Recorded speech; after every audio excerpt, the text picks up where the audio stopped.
बोलिए जय श्री राधे कृष्णा। आइए हम सभी सुनते हैं कार्तिक महात्म्य का 11वां अध्याय। आप सभी को राधे राधे। एक दिन देव ऋषि नारद जी ने श्री वेद व्यास जी से पूछा, हे व्यास जी, ब्रह्मचार्य, गृहस्थ, वानप्रस्थी और सन्यासी इन चारों आश्रमों में गृहस्थ आश्रम को ही क्यों सर्वश्रेष्ठ माना गया है? इस बारे में जानने की मेरी प्रबल इच्छा है। तब व्यास जी ने कहा, हे नारद, जैसे समस्त नदियां समुद्र में जाकर आश्रय पाती हैं और सभी जीव माता का आश्रय पाकर जीवित रहते हैं, उसी प्रकार भिक्षुक, ब्रह्मचारी, सन्यासी, विद्यार्थी, गुरु पूजक तथा यात्री की ये 6 जीविका रहित होने पर भी गृहस्थों का आश्रय ही पाते हैं। ध्यान से सुनो। इस संबंध में मैं तुम्हें एक पुरातन इतिहास सुनाता हूँ। प्राचीन काल में उतानपाद राजा का उत्तम नाम का पुत्र अत्यंत बलवान तथा मदिरा पीने वाला था। राजा रानी दोनों स्नेह पूर्वक रहते थे। एक दिन राजा ने वैश्य का नृत्य देखते हुए मदिरा पान किया।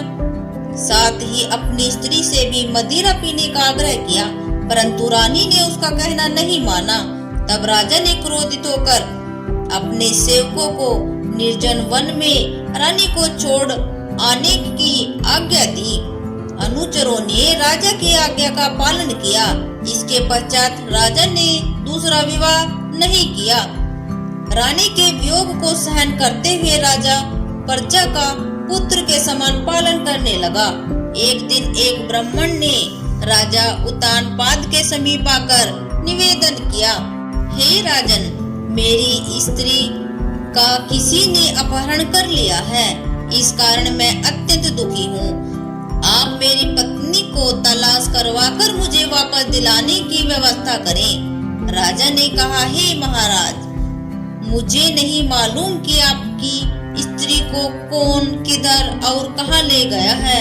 इस स्थिति में उसे ढूंढकर कहाँ से ला सकता हूँ?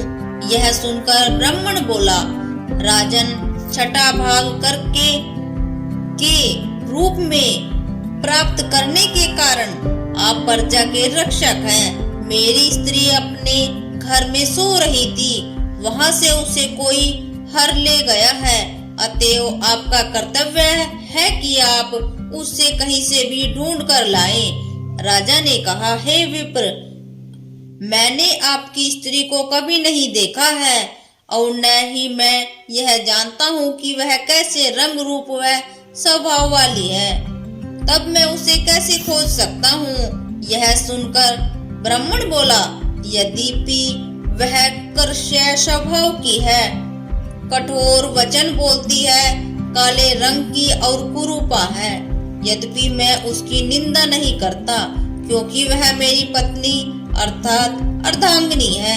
यह सुनकर राजा ने कहा, जब तुम्हारी स्त्री ऐसी कुरूपा और क्रूर स्वभाव की है, तब तुम उसे प्राप्त करके क्या करोगे?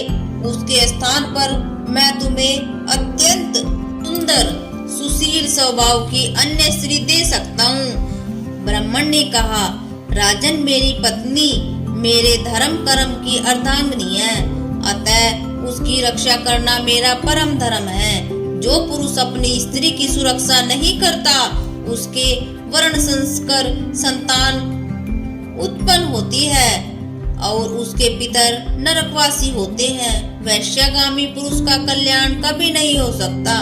और जो मनुष्य ऋतु काल के पश्चात अपनी स्त्री से सहवास नहीं करता, उसके पितर 1 मास तक उसके रुधिर में तैरते हैं। ब्राह्मण के ऐसे वचन सुनकर राजा अपने शस्त्रास्त्र लेकर और रथ पर सवार होकर उस स्त्री को खोजने चल दिया। कुछ दूर जाकर उसने एक आश्रम देखा, जिसमें एक महान तपस्वी उषा के आसन पर विराजमान थे।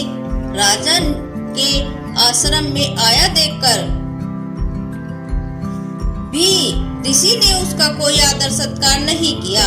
ऋषि कहने लगे, मैं जानता हूँ कि तुम राजा उतानपाद के पुत्र हो, मगर यहाँ किस कारण आए हो? राजा ने कहा, हे मुने, एक ब्राह्मण के घर से कोई उसकी स्त्री को हर कर ले गया है। मैं उसकी खोज में इधर आया हूँ, मगर न तो आपने मुझे अर्घ्य दिया और न ही किसी प्रकार आदर सत्कार किया। इसका क्या कारण है? ऋषि ने उत्तर दिया, हे राजन, तुम अर्घ्य योग्य होते हुए भी इस समय उसके पात्र नहीं हो, क्योंकि तुमने अपनी निरपराध स्त्री का वन में त्याग किया है, जहाँ स्त्री का यह धर्म है कि वह तन मन से पति की सेवा करे तथा उसकी आज्ञा करे। वही पति का भी धर्म है कि वह अपनी पत्नी का यथोचित सम्मान करे। जिस घर में स्त्रियों का मान होता है, वहाँ पर देवताओं का वास होता है। इसके विपरीत जहाँ स्त्रियों का निरादर होता है, वहाँ सुख शांति कभी नहीं रह सकती। इतना सुनकर राजा अत्यंत लज्जित होकर पूछने लगा, भगवान, आप भूत, भविष्य और वर्तमान तीनों कालों के जानने वाले हैं, अतएव कृपा करके बताइए कि ब्राह्मण की स्त्री को हर कर कौन, क्यों और कहाँ ले गया? तब ऋषि ने ध्यान धरकर कहा, राजन, अदिति का पुत्र वलाक नामक राक्षस उसे ब्राह्मणी को हर कर उत्पलावर्त वन में ले गया है। तुम उसको ढूंढकर ब्राह्मण का संयोग कराओ। यह सुनकर राजा मुनि को प्रणाम करके अपने रथ पर सवार होकर उत्पलावर्त वन में जा पहुंचा। वहां जाकर राजा ने देखा कि एक स्त्री बेलू फल खा रही है।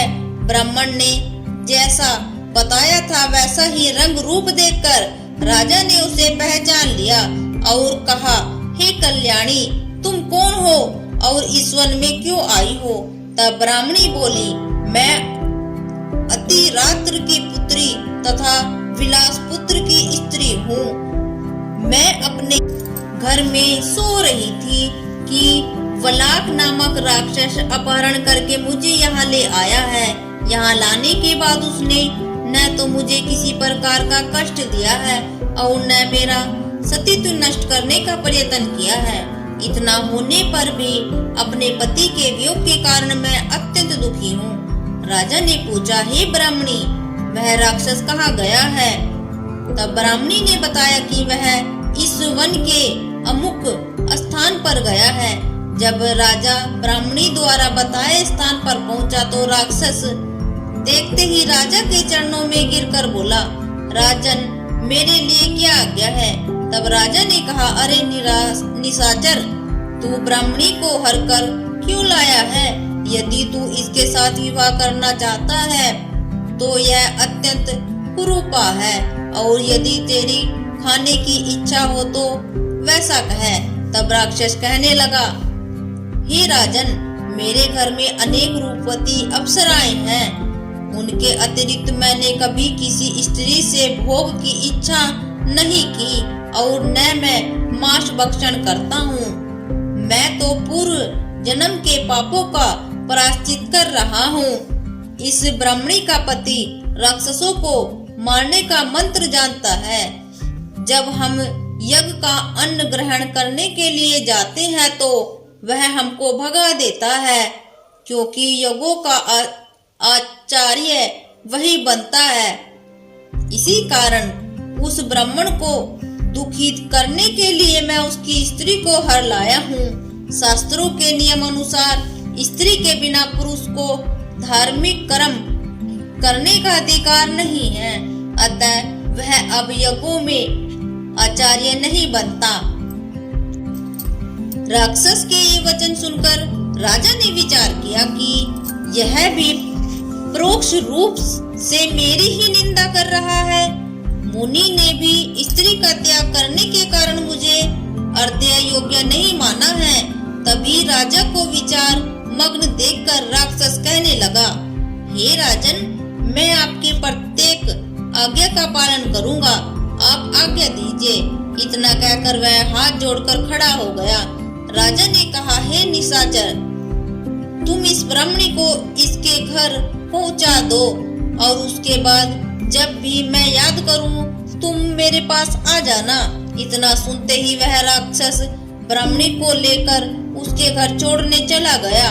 इसके बाद राजा विचारने लगा कि मैंने अपनी निर्दोष पत्नी को घर से निकाल दिया है, अतएव मैं अब कौन सा ऐसा पुण्य करूं जिससे इस पाप से निर्वत हो। तब राजा ने पुनः उन्हीं मुनि के पास जाकर उनसे उपाय पूछा। मुनि ने कहा, हे राजन, पुरुष के लिए स्त्री धर्म, अर्थ, काम और मोक्ष सभी कुछ देने वाली है। इतना ही नहीं, स्त्री के बिना इस लोक तथा परलोक कहीं पर भी सुख नहीं प्राप्त हो सकता। स्त्री चाहे कैसी ही कुरूपा, मूर्ख, रोगी, दरिद्री या खोटे स्वभाव वाली क्यों न हो, पुरुष को उसका सम्मान करना ही चाहिए। इसके पश्चाताप करते हुए राजा ने कहा, हे मुनि, मैंने अपनी निर्दोष पतिव्रता स्त्री का त्याग कर दिया है, अतएव अब मैं क्या करूं? मुनि ने कहा, हे राजन, तुम्हारी स्त्री को अकेली वन में घूमते हुए देखकर सतापात नामक नाग उसे पाताल लोक में ले गया। उस नाग की नंदा नाम की एक कन्या है जिसने उसको घर में छिपा रखा है। यह सुनकर राजा वहां से अपने घर आया तो ब्राह्मण को स्त्री सहित अपने घर में देख अत्यंत प्रसन्न हुआ। इसके बाद राजा ने जो ही वलाक राक्षस को याद किया वह तुरंत उपस्थित हो गया। तब राजा ने उसे पाताल लोक में से अपनी पत्नी को लाने का आदेश दिया। आज्ञा पाते ही वलाक राक्षस पाताल लोक गया और वहां से राजा की स्त्री को लाकर राजा को सौंप दिया। तदंतर राजा और रानी स्नेह पूर्वक रहने लगे। नारद जी ने अंत में कहा, हे राजा पृथु, यह गृहस्थ आश्रम महात्म्य हमने तुमको विस्तार पूर्वक सुनाया। अब और क्या सुनने की इच्छा है सो कहो। बोलिए जय श्री राधे कृष्णा। अभी हम सभी ने सुना है कार्तिक महात्म्य का 11वां अध्याय जो कि संपूर्ण हुआ है। राधे राधे।